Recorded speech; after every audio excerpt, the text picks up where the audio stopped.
मेष से मीन राशि तक की जो जानकारी हम आप तक पहुंचा रहे हैं, उसी के क्रम में आज हम आपको कर्क राशि की जानकारी देंगे। कैसे होते हैं कर्क राशि के जातक, कैसे उनका स्वभाव होता है और कैसे उनको जीवन में उन्नति प्राप्त हो सकती है, ये सारी चीज़ें जानने के लिए आप इस वीडियो को अंत तक जरूर देखें। सीताराम, मैं हूं हर्षपति दसवाना और आप देख रहे हैं ज्योतिष पाठशाला।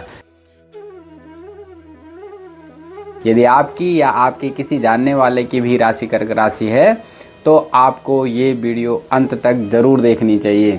कर्क राशि भचक्र की चौथी राशि होती है और इसका स्वामी ग्रह है चंद्रमा। इसका जो चिन्ह या सिंबल होता है वो कर्क अर्थात केकड़ा है। इसीलिए ये जातक दिखने में सामान्यतः गौरवर्ण के होते हैं। इनकी पित्त प्रवृत्ति होती है। ये शारीरिक रूप से पुष्ट होते हैं।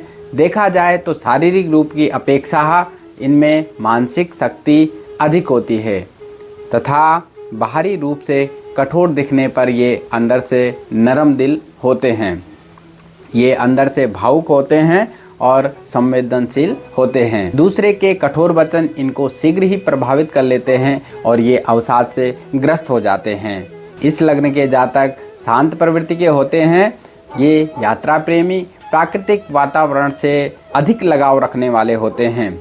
जब भी हम किसी लग्न या किसी राशि की बात करते हैं तो उसके सिंबल को हम आपको ज़रूर बताते हैं। उसका सिंबल या जो चिन्ह होता है उसी से संबंधित उस व्यक्ति में गुण पाए जाते हैं। जैसे यदि हम वृष राशि की बात करें तो जिस प्रकार बैल शांत होता है, मेहनती होता है और उसका शरीर पुष्ट होता है, उसी प्रकार वृष राशि के जातकों में भी वो गुण पाए जाते हैं। तो यदि हम कर्क राशि की बात करें तो कर्क जो केकड़ा होता है वो अपनी पीठ पर अपने घर को लेकर चलता है। इसीलिए ये कहा जा सकता है कि ये लोग पारिवारिक होते हैं। अपने घर को जो है सबसे ज़्यादा अहमियत देते हैं और अपने घर के जितने भी कुटुंबी लोग होते हैं उनको ये साथ लेकर चलने वाले होते हैं। यदि ये किसी बाहरी वातावरण में भी चले जाते हैं तो वहाँ पर ये ऐसा वातावरण बनाते हैं कि उन सभी को इनके साथ बैठकर अपने परिवार की अनुभूति सी महसूस होती है। इनमें जैसे कि हम पहले ही कह चुके हैं कि शारीरिक शक्ति की अपेक्षा मानसिक शक्ति अधिक होती है। ये चंद्रमा की ही तरह, जैसे चंद्रमा घटता और बढ़ता है वैसे ही इनके मन में भी कभी सुख कभी दुख इस तरीके से ये चलता रहता है। जैसे कि हम कहते हैं कि जो केकड़ा होता है वो जल में भी रह सकता है और थल में भी रह सकता है। इसीलिए सुख और दुख को ये जो है सामान्य तौर पर बैलेंस करके चलने वाले होते हैं। इनको सुख और दुख में कोई समस्या ज़्यादा उत्पन्न नहीं होती है। पित्त प्रवृत्ति होने के कारण इनको सिर से संबंधित समस्या हो सकती है और सर्दी जुखाम आदि ठंड जनित रोगों से इनको परेशानी हो सकती है। यद्यपि ये अपने घर से अधिक लगाव रखते हैं, परिवार से अधिक लगाव रखते हैं, लेकिन इनको अपनी जन्मभूमि से दूर रहना पड़ सकता है। इन्हें घर को सजाना, स्वयं सजना, संवरना, ये सारी चीज़ें बहुत अच्छी लगती हैं। जल तत्व की राशि होने के कारण जल की ही तरह कभी ये बहुत शांत हो जाते हैं और कभी बहुत उग्र हो जाते हैं। हालांकि ये शांत प्रवृत्ति के होते हैं, इन्हें क्रोध बहुत कम ही आता है, लेकिन यदि इन्हें क्रोध आएगा तो इनका क्रोध शांत करना बहुत मुश्किल हो जाता है। यदि हम इनके दाम्पत्य जीवन की बात करें तो यदि कुंडली में शनिदेव की स्थिति बहुत अच्छी ना रही तो इनका दाम्पत्य जीवन बहुत सुखद नहीं कहा जा सकता है। ये अपने पति या अपने जीवन साथी का सहयोग निरंतर करते रहते हैं, लेकिन शारीरिक रूप से ये अपने जीवन साथी से संतुष्ट नहीं हो पाते हैं। दिखने में ये बहुत सुंदर होते हैं, इनकी मुखाकृति अच्छी होती है। यदि ये सांवले भी हुए तो ये इनका जो चेहरा होता है वो ऐसा होता है कि अन्य लोगों का मन ये लुभाने वाले होते हैं। इस राशि के जातक प्रेम प्रसंगों के मामलों में अधिक भावात्मक हो जाते हैं, जिससे इनको प्रेम संबंधों में असफलता ही प्राप्त होती है। ये बहुत अधिक भावात्मक होते हैं और भावनाओं में बह जाते हैं। इसीलिए इनको ये सलाह दी जाती है कि यदि ये किसी निर्णय को ले रहे हैं, किसी से वादा कर रहे हैं, तो ऐसी स्थिति में ना करें जब ये बहुत अधिक प्रसन्न हो या बहुत अधिक दुखी हो। किसी भी निर्णय को लेने से पहले ये अपने मनोभाव पर नियंत्रण रखें और सोच समझकर ही कोई निर्णय लें। इनके गृहस्थ जीवन में बीच बीच में कुछ न कुछ समस्याएं, परेशानियां आती रहती हैं। इनका संकालु स्वभाव भी इनके वैवाहिक जीवन में कुछ समस्याएं पैदा उत्पन्न कर सकता है।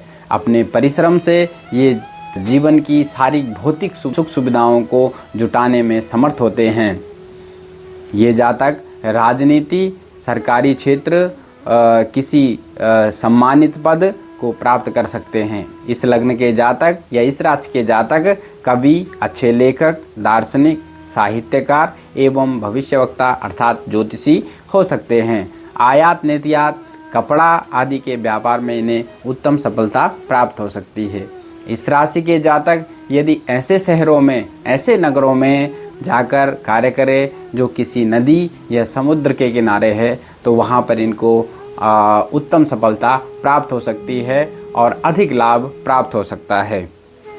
इस लग्न के जो जातक या इस राशि के जातक जो होते हैं, इनको जल मार्ग से इनको यात्रा करने पर भी लाभ प्राप्त होता है।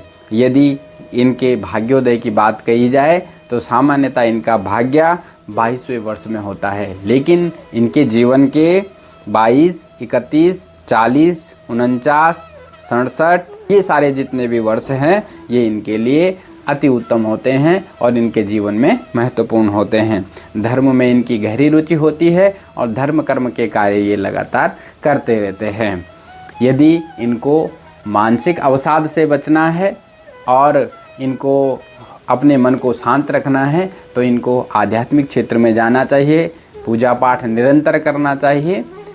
इस तरीके से इनका मन शांत रह सकता है।